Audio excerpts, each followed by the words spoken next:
In case you don't know, I'm Moira and I'm the president of the Otago Settlers Association, and we're a very vibrant group. We're going to do we spiel, and if anyone wants to join, they're welcome to join, and they can pay at the front desk, and we'd love to have you.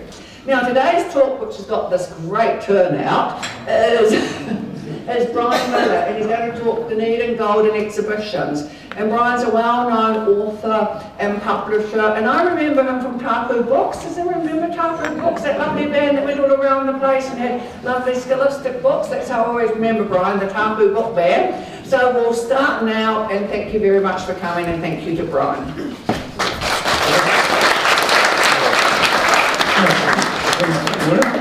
Does that sound okay? Yeah. All right. This will be fun. When the star rang up, I thought that might cause a problem. That little star about the talk. Anyway, I got interested in these exhibitions about 10 years ago. I was doing a book of my father's artwork, and I found out my grandfather was a sign writer at Logan Park exhibition. So I started digging a bit more, and I was blown away about the size of this exhibition. He was the head sign writer pretty much. He had a business going for 10 years, and he even slept in the grounds in a tent, so he's there 24/7 to help people. And the family always says that the exhibition made Oswald. When it finished, he built a new house, bought a big American car, and built a crib, and his business lasted for 100 years. Miller Studios till it closed in COVID. That's what got me interested in these exhibitions. And then I dug further and found there was 4 exhibitions, not just one. And most people have got no idea about the first 3 at all. So I'm going to talk about the gold exhibitions and some of the artists that came, because the exhibitions attracted artists from all around the world.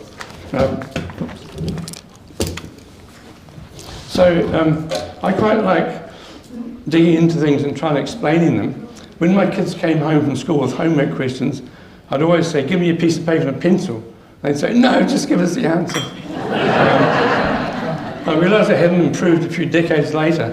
I was babysitting my 12-year-old grandson James after school, and his friend Liam asked me a science question. I was quite delighted, and James says, oh no, this will take a while.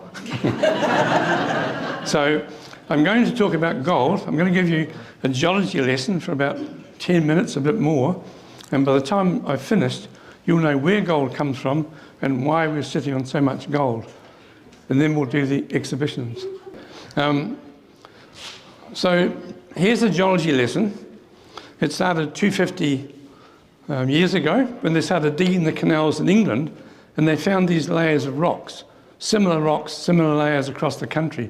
And they started making a map of the geology of England, the first geology map in the world. But when they got to Scotland, it was just a mess. They could not figure out the Scottish rocks. It was just all over the place, nothing like England. You've probably all been to Edinburgh, many of you, been to the Royal Mile, and you've been to the castle, and you probably know the castle sits on a volcanic plug, a great spot for a castle. And the glaciers washed the volcano away and just left the plug. And you could put a sign up saying, this castle sits on a plug. But that's not the real story. This is the real story. Scotland at the time was on the equator. The Scottish rocks were on the equator, or just below the equator. And at that time, the volcano blew up on the equator 350 million years ago before the dinosaurs, that Edinburgh volcano. And at that time, England was where New Zealand is today. The whole world should know this story. Anyway, England was attached to Gondwana, and Scotland was attached to Laurasia, these 2 big masses of land. It was all barren land, there was no animals, fish weren't invented. New Zealand was a little row of volcanic islands just being born. And suddenly these 2 masses smashed together. It goes quite quickly. I couldn't find out how to slow it down, but watch and see what happens to England. Here it is. Whack. United Kingdom. Up comes France, they're a bit hesitant, and Spain. And now the volcano blows up now across the equator. Volcano blows up. And they're stuck there ever since.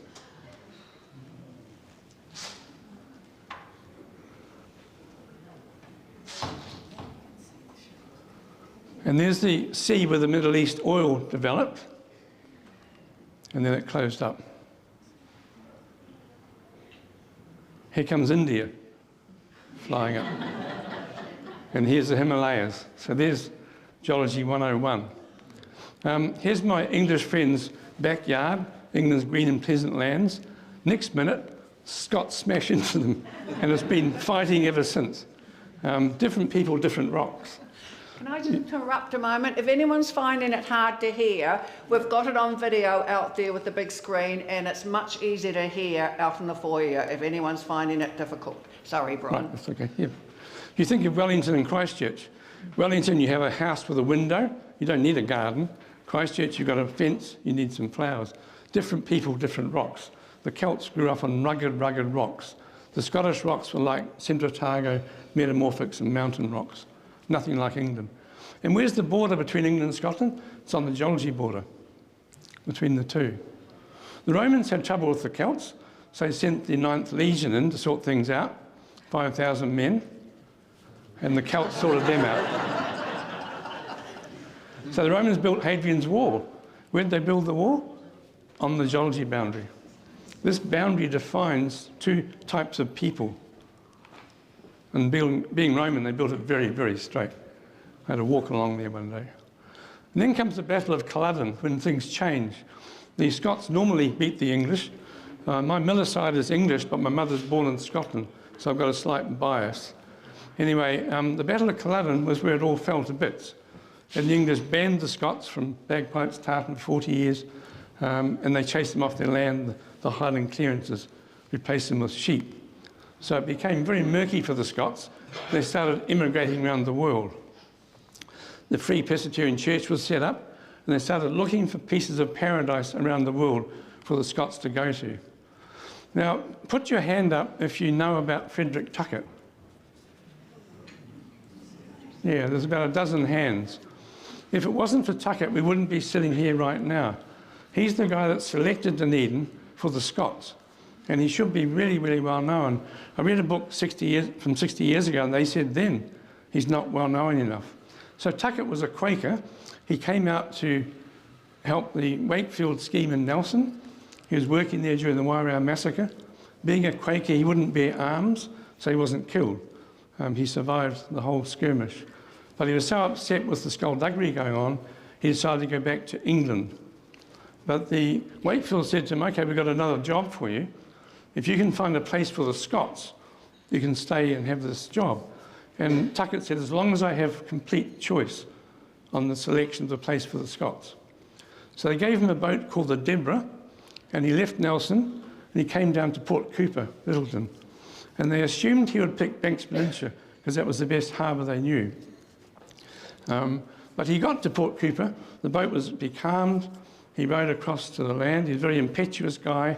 He took off on his own up over the hills, Banks Peninsula, trying to get to the Dean's place in Riccarton.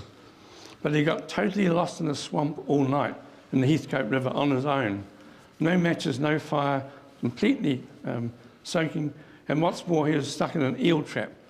He wasn't a very happy man. He finally got back to his boat, and his mates meantime had gone down Banks Peninsula for a bit of a trip, and they got lost in the bush for 3 days. On his way back, he looked out the Canterbury Plains, and he said, that's not Scots crofting country, that's big man's farming country. The whole place is not suitable for the Scots. So he took off. He was told to go from Port Cooper to Milford Sound. That was his task, and find a place for the Scots. He went down the coast in a boat. There was nowhere to land. He got as fast as Moraki, and then they pulled in. The whaling was starting to decline, but the beach was covered in whales and blood and guts and seagulls. Absolute mess. Then he hopped off the boat, and he walked from Moraki down to Waikawaiti, because Johnny Jones was there. Met the boat again, and then he decided to walk from there to this harbour, Otago Harbour, from Waikawaiti through the bush. The Maoris would normally walk along the beach and over the headlands, but he decided to go inland to see whether you could get a road into this new harbour he'd heard about. So he took a couple of Maori guys with him, and if you imagine cutting through the loya and the rubbishy bush we've got round Dunedin with a knife, he wasn't a very happy man. He spent 3 days in the bush. And the two Maori guys with him said, where's this road, where's this road? He was just trying to picture road. He came over the hill and the Deborah was waiting for him in Deborah's Bay. Then he saw a harbour, a timber. Went across over Lookout Point Bay. He saw Taree Plains. Oh, sorry. Shut that up a wee bit. Yeah, Might help sorry. out. Oh, sorry. Not used to jewellery. Try. Is that still? Hello? Hello? Is that? Right. Just give me that. Maybe the. Well, if you just speak through that for the time being, I'll figure this out. Okay, so he walks to Dunedin. He comes over the hill. He sees the Taree Plains. He goes across the Taree Plains, down the Taree Gorge to Taree Mouth, and along the beach. And then he finds a Kaitangata coal sticking out on the beach, enormous quantities of coal. And that's all the Scots need: a harbour, timber, land, agriculture and coal. He walks to Balclutha, he carries on the boat to Seward Island, he comes across to Bluff, and he goes as far as Reefton. He doesn't go any further. Probably the ship's captain told him that's a waste of time, it's all sandflies, and luckily he stopped at Reefton. Then he came back and he walked all the way back from Balclutha to Dunedin again, and he decided that's it, that's the place. He made a decision. That's what he said initially, that's what he hoped to find. And he found it, all the things we need.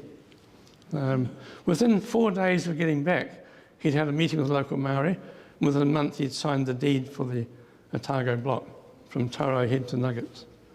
And then he went back to England, and Kettle came out, the surveyor, and then the Scots come later on. It wasn't a walk in the park coming out on a boat as an immigrant. You said goodbye at the wharf to your family forever, like you're going to Mars, jump on the boat, and the first week everybody's sick. There's sick buckets all over the boat. It was a nightmare for a week. Then things improved, then you went across the Atlantic, then you get to the equator, and they're in the doldrums.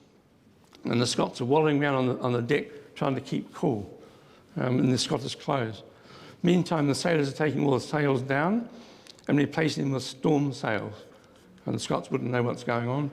Next minute, they've got several weeks along the roaring 40s, trying to miss rocks at night time.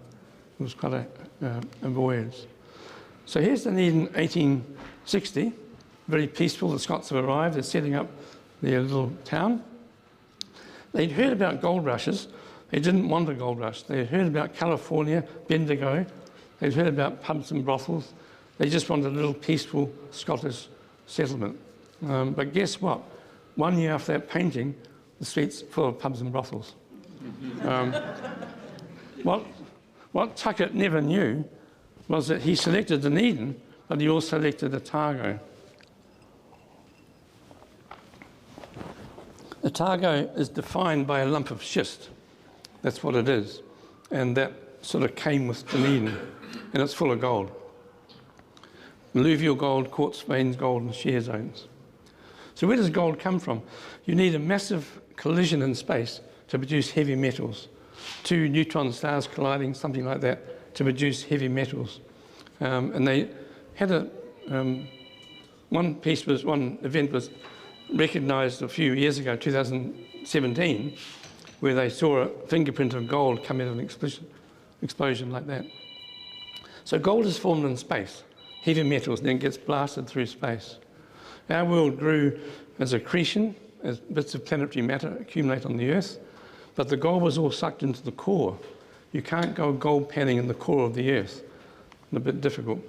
So what happened was 3.9 billion years ago, there was a meteor shower which injected gold into our mantle. That's what they think happened. So we've now got gold in the mantle around the Earth, not just in the core. But you can't just pluck out gold atoms one by one. You've got to accumulate the gold somehow. And one way is having a volcano which heats up water, dissolves the gold, and accumulates the gold in one place so you can mine it. Half the world's gold is made from mountain building.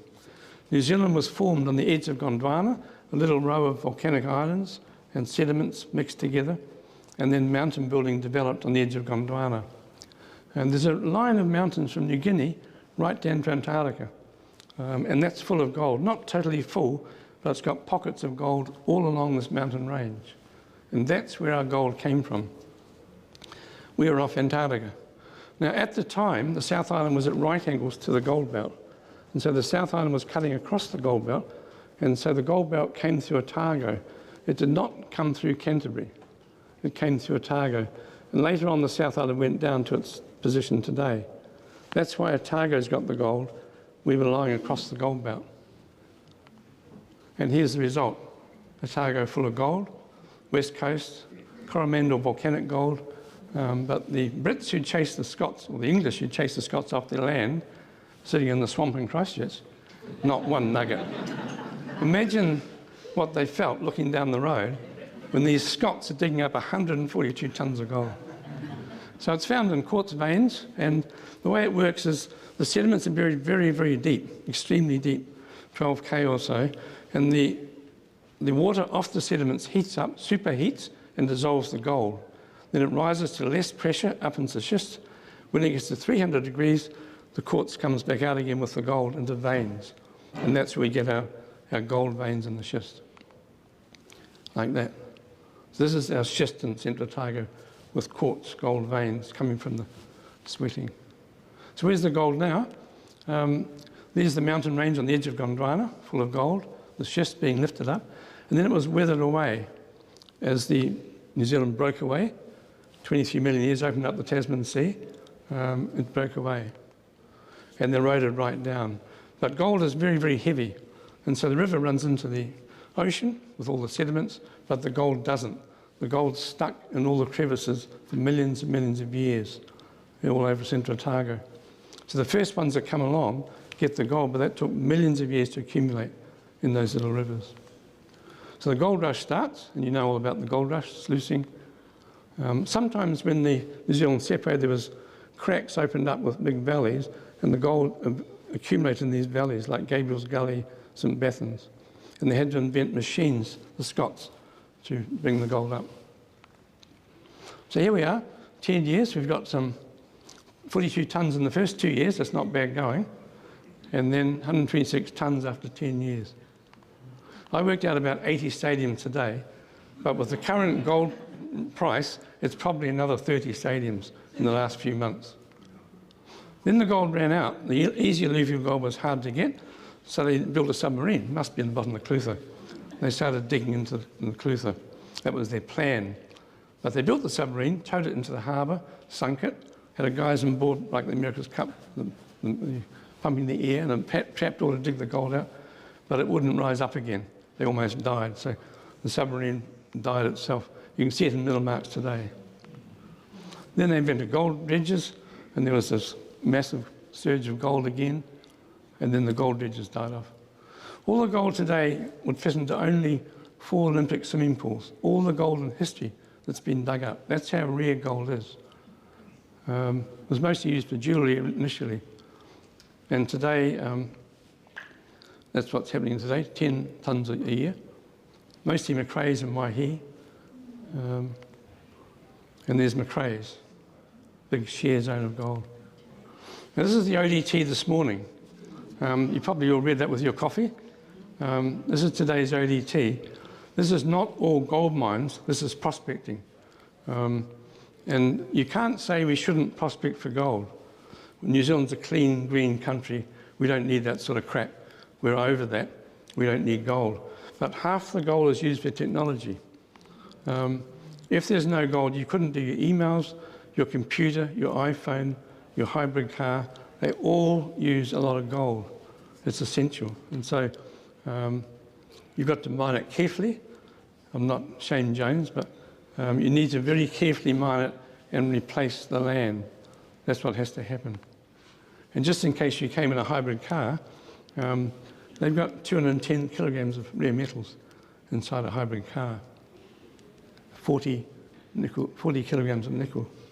Petrol cars got 35. So the world's hungry for these metals, including gold. Okay, so what do you do with all this gold? Well, you build a city. All the ingredients you need, gold, basalt, Oamaru stone, perfect things you need for a new city. Let's jump back a few years. Cathedrals were built for 300 years, the cathedral building, and then cathedrals stopped. The Renaissance came along, Reformation, and then a certain person called Henry VIII And he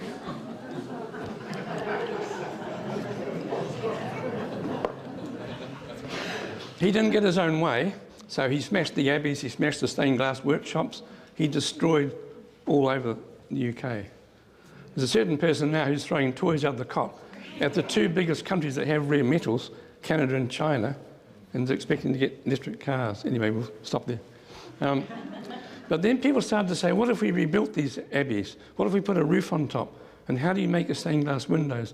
And this was the 19th Gothic revival, 19th century. And this started happening all over the UK at exactly the time Dunedin had its gold. So we built a Gothic revival city because we were loaded with gold, and it happened at the same time as the revival. That's why we have this Gothic city. And it brought in decorative arts. That was a big part of it. Robert Fraser was the first stained glass artist. He worked in the Logan Park exhibition with my grandfather, and he taught my uncle stained glass. So all the art flows through from the gold. So now we've got 1848, settlers arrive, gold rush, populations jumped a lot, and we've got all our stadiums, all our buildings and our mansions. You add them all up, there would be 80 stadiums if you add all those buildings up. So what are you going to do now? Have an exhibition. This is one of the first exhibitions, but let's just jump back a bit and see what these exhibitions are. This is a time when you had a lot of new science and technology, and the countries are trying to showcase their work, their country, all around the world. There's no internet. You've got to have an exhibition to show how famous your country is. And the first big one was the Crystal Palace exhibition in London, 1851, 10 years before our gold came in. This exhibition was enormous. Unfortunately, the Crystal Palace burnt down a few years later, but this was the biggest exhibition ever, probably. And then France had 10 exhibitions. That's why we often talk about the Paris Expos. There were so many of them. One of those was built, they built the Eiffel Tower. You may not remember, but it's 100 years since the French Revolution when they built the tower. That's why they built the Eiffel Tower. And if you parked that tower in Macandrew Bay, it would be reaching the top of Larnac Castle. That's how big the Eiffel Tower is. Just a wee aside there, I've been to Europe twice, and I was camped in a camping ground near the Eiffel Tower 45 years ago with two small children. My wife was pregnant in a camper van, and there was only 4 camper vans in this massive camping ground because it was covered in ice, middle of winter, and snow. The French don't camp in winter, and so they were all Kiwis and Aussies in these 4 vans. But in the morning I couldn't get out of the van, honestly couldn't get out. It was iced in. I finally got the window wound down and crawled out the window, got some hot water and sloshed it on the van and let all the kids out. So that reminded me of something I always meant to do, go and buy a hammer. I might still be there 45 years later. Anyway, if you've got an electric car and you go in the harbour, you're not going to open your door. Nothing works. And so I went down and bought one of those big, cheap hammers. That's what they look like. If you haven't got one, you should go and buy one, put it in your glove box. Don't tap the front window, it doesn't work, just the side windows. And a month later, I invited a friend down for coffee. We put the jug on, 3 o'clock. He was a bit late, then the phone rang, and Diane said, oh no. He drove in the harbour under our house at low tide. I didn't hear him, I would have run down with my hammer. Anyway, so the first exhibition was 1862. They've just got the gold rush taking off. The gold's come in for a year. It was in McLagan Street in the Dunedin Club. They had a whole range of stuff. There's not very much written about it, almost nothing. You can find the odd thing in papers past, but no one's written about this exhibition.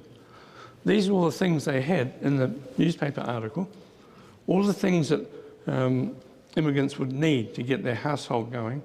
And you've got a bit of dosh from the gold. You might want to buy a coffee grinder and things like this.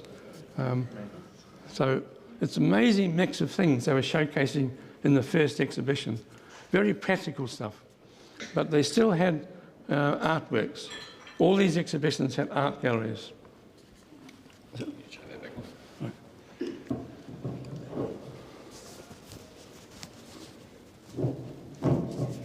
Let's see how that goes. Okay, is that okay? Right, okay, yep.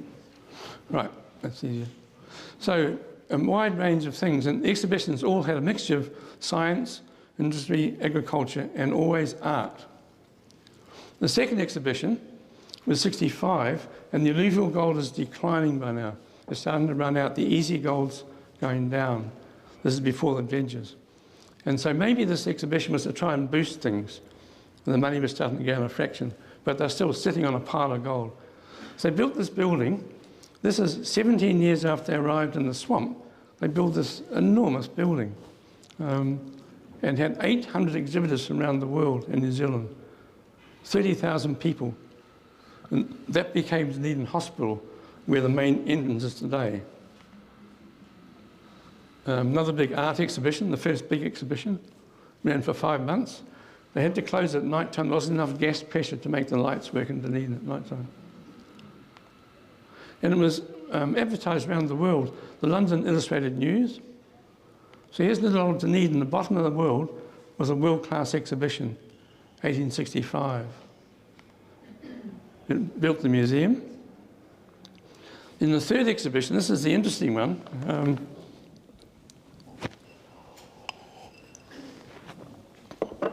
No one knows about this third exhibition. This was held at the end of the Long Depression, so there was 10 years of things not going well. Wool prices were down, the gold was sort of down a bit, and they must have had this exhibition to try and stimulate things at the end of the 1880s. Here's the exhibition entrance. It was 50 years of British sovereignty, or we would say the Treaty of Waitangi. In those days they probably wouldn't use that term. And here's the entranceway. Next time you go to Briscoe's, have a look at Rebel Squat's next door and you'll see this picture on the footpath showing where it was. That's where the exhibition was. And this is looking down on the plan of it. It went from Spotlight to the Oval across 2 blocks, 10 acres of buildings. And it ran for 5 months and 600,000 people through the door.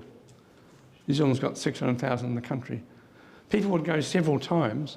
It was absolutely enormous exhibition and completely forgotten about. Who's heard of this exhibition, the third one? Yeah, okay, about a dozen people, yeah. But it's pretty much forgotten about. It was built on reclaimed land. This is a painting the year before, and that land on the right was just being reclaimed. That's where they built the exhibition. And here it is there, the building's been built. Absolutely enormous. Went from Spotlight down to the Oval.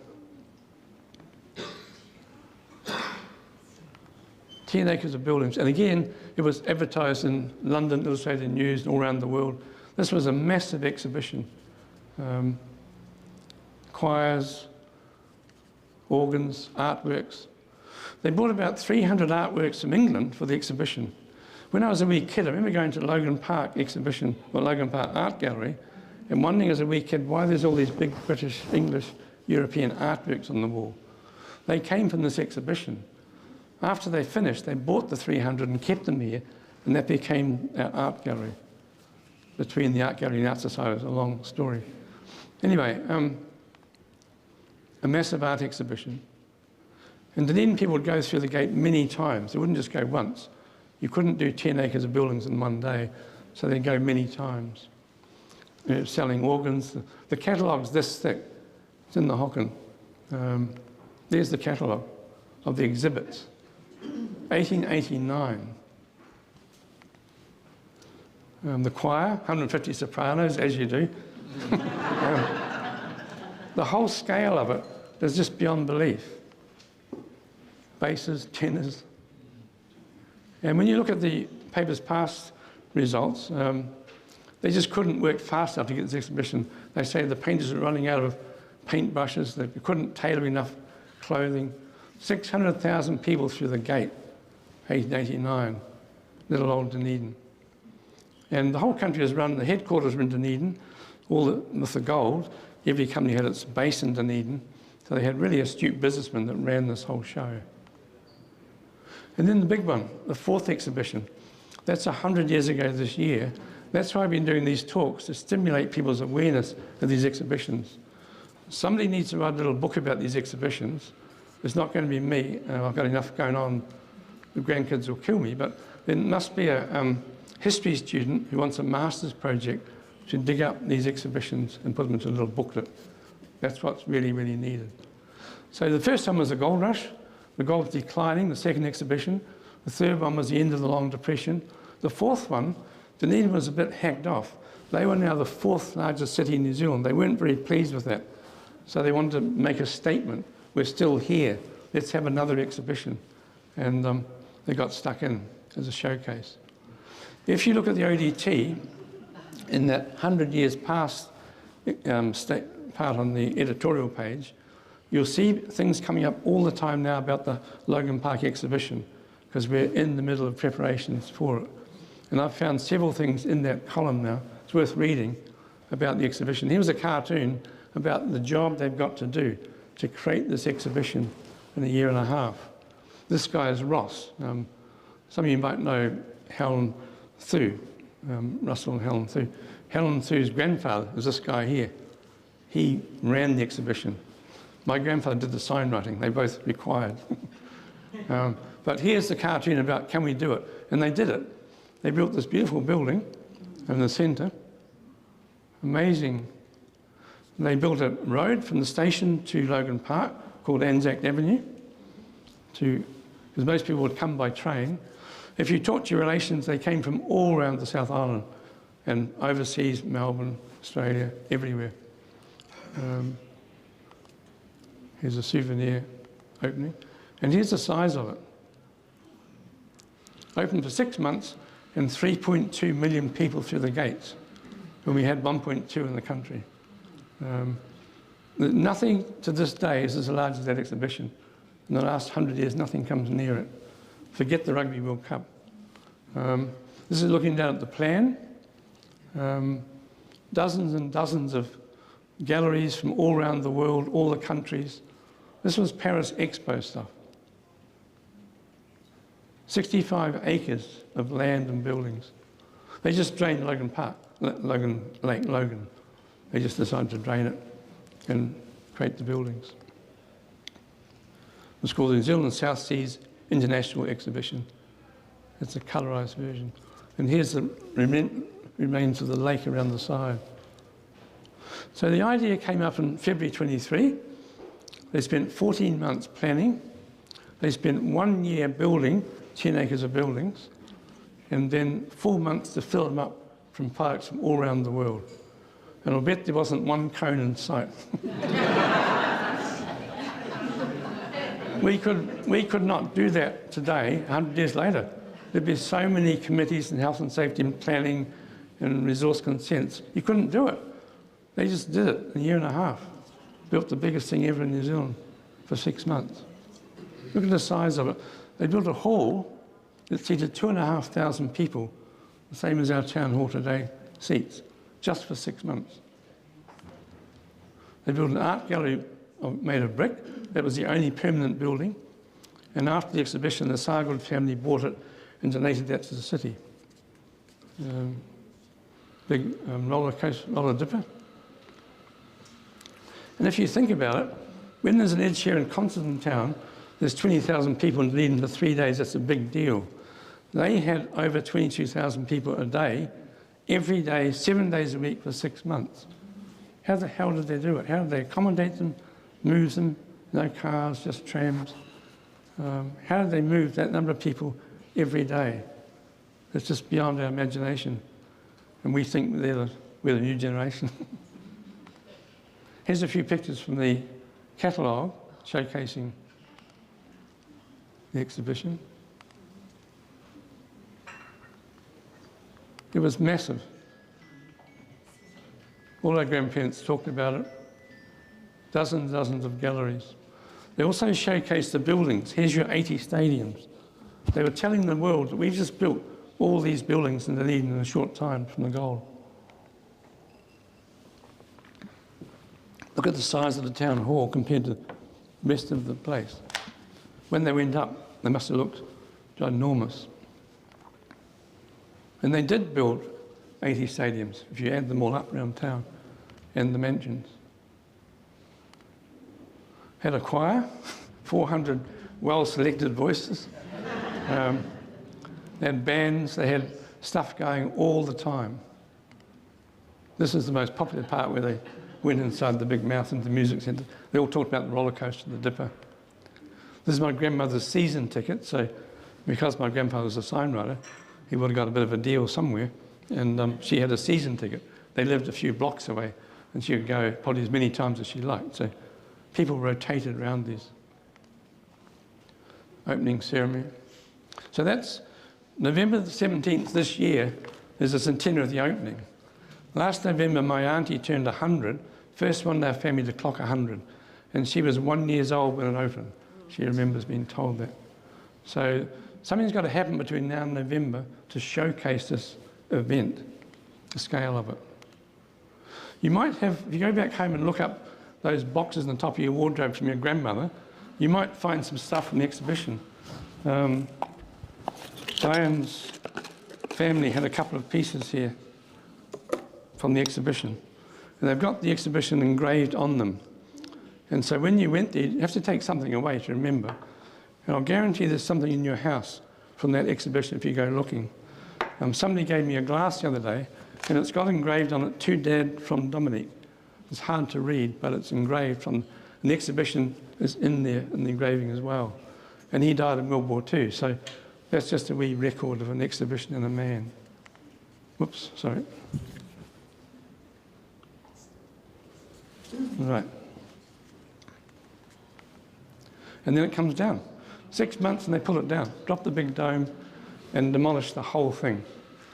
Some little bits went to Brighton, like the ticket office and things like that, but pretty much it was just demolished. All built, 1 year building, 6 months running, and then it's gone. But they made so much cash from the exhibition came out about quits, didn't make a loss or a profit much. They had a company to run it, but the city council made so much cash from transport that they built the town hall with a thing called cash, no debt, which is unknown in today's world. It was the thing that stimulated our town hall. And these exhibitions brought art. I'll just finish off with three artists. So Hodgkins was the person, he was the godfather of Dunedin's art. He organised the Art Society and got things moving. But there was three artists that came out in 1889 to the exhibition. There was way more than that, but artists would come around the world to this exhibition at the bottom of the world.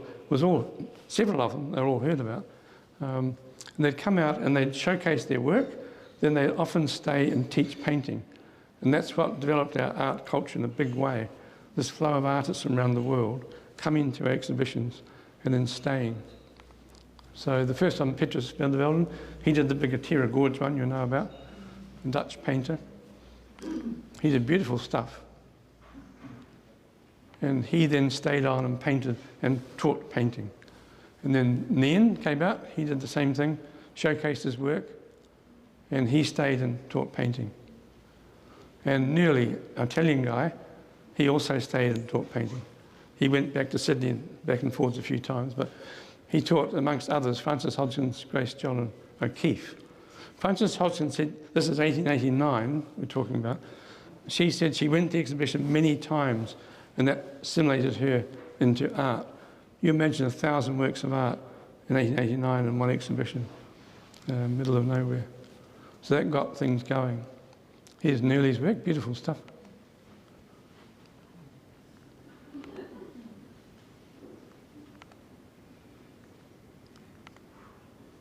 He's quite bohemian, Nearly, quite a character. And here's a portrait of an old man. So the art world went down from the exhibition to the artist to today's art culture. Nearly taught O'Keeffe, and O'Keeffe probably taught more artists in Dunedin than anybody else. He taught my father, but he probably taught several hundred people art. This is O'Keeffe's portrait of himself. He had a son killed in Gallipoli, and he got a telegram from the minister saying his son was killed in Gallipoli.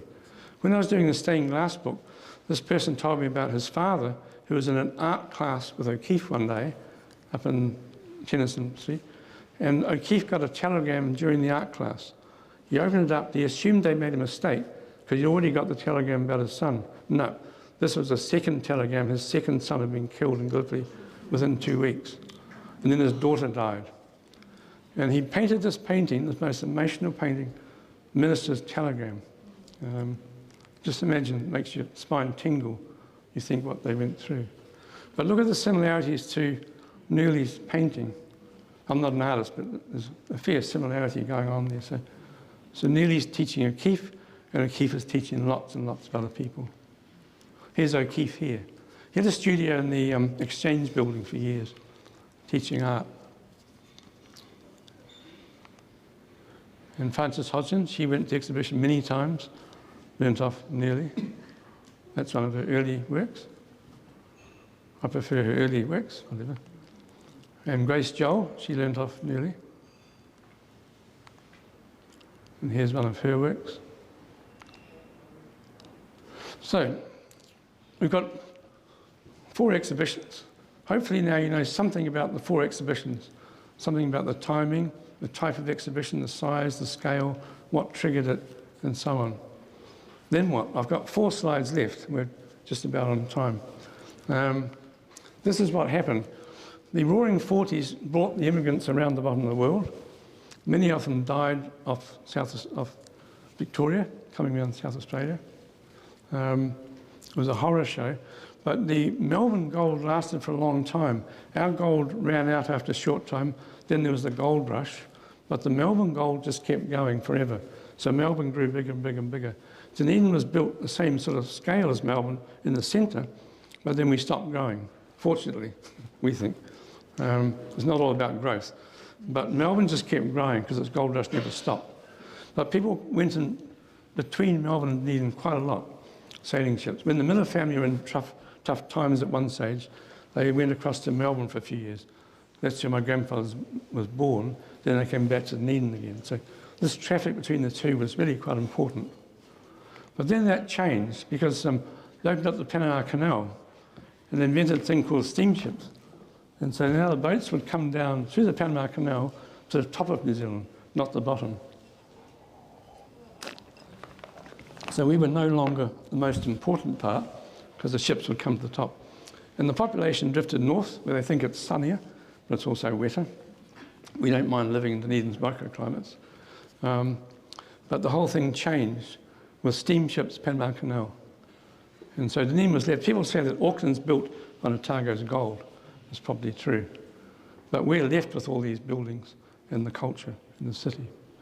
I thought this map was a bit out of date, so I freshened it up for you. See if you can tell the difference.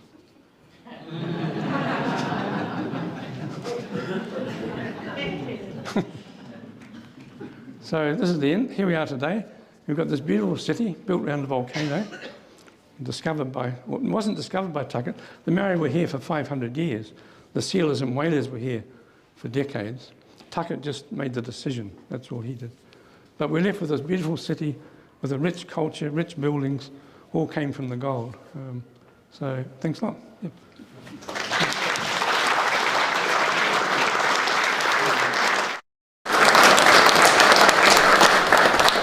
Thank you, Brian. Are there any questions? Warn you out. Why was all those beautiful buildings at Logan Park, why were they all taken down? The exhibitions were only ever built as an exhibition. They were never built permanently. They're normally just built 6 months and then destroyed. They're built with timber and iron, quite temporary buildings. They might have looked good, but they're never designed to keep them. They did have a brick art gallery, but someone sent me a video the other day from Sydney, and Sydney did build their exhibition in brick. There's big exhibitions all around the world, Sydney, Melbourne, everywhere. But the Sydney one was built of stone, this beautiful building, and it became a shopping arcade, and then it burnt down a few years later, the tragedy. Yeah. But they're just a temporary exposition. Yeah. Any other exhibitions in New Zealand or only in Dunedin? Yeah, there's one in Christchurch. I think that made quite a big loss. In Wellington, 1939, there was a centenary exhibition. I'm not sure the size of that one. My father was sent up sign writing there. There's pictures of them standing on apple boxes on top of a roof, sign writing above a drop 3 stories below. Yeah. This lovely lady's just produced these if someone wants to have a look, Oh, wow. and we have to Yeah. give them back. So one is the official program guide and timetable, an actual copy. The other one is the special pictorial history of New Zealand South Seas exhibition. Right. So if you want to have a wee peek at it, come up here, and the ladies kindly offered people to have a look. Right. Okay. Well, thank you everybody for coming out. I do want to say thank you for being patient with us at the start. There was those issues with the audio, and obviously our previous biggest crowd during my time was about 100. There's about 50 out there who most of them are gone. So we're cracking about 150, 160, which is massive. And thank you all for coming out. Thanks for being And if there's anything you missed, the video will go up on YouTube next week, so you'll be able to find that on our YouTube page. But back to Moira. I think when I popped out there, all the people having coffee were also glued to it. There was cheers for the people from here, but all the coffee people were just watching the screen and the video. So it's just been lovely. So I thank Brian heaps for coming and giving us this fascinating talk. And I'd like to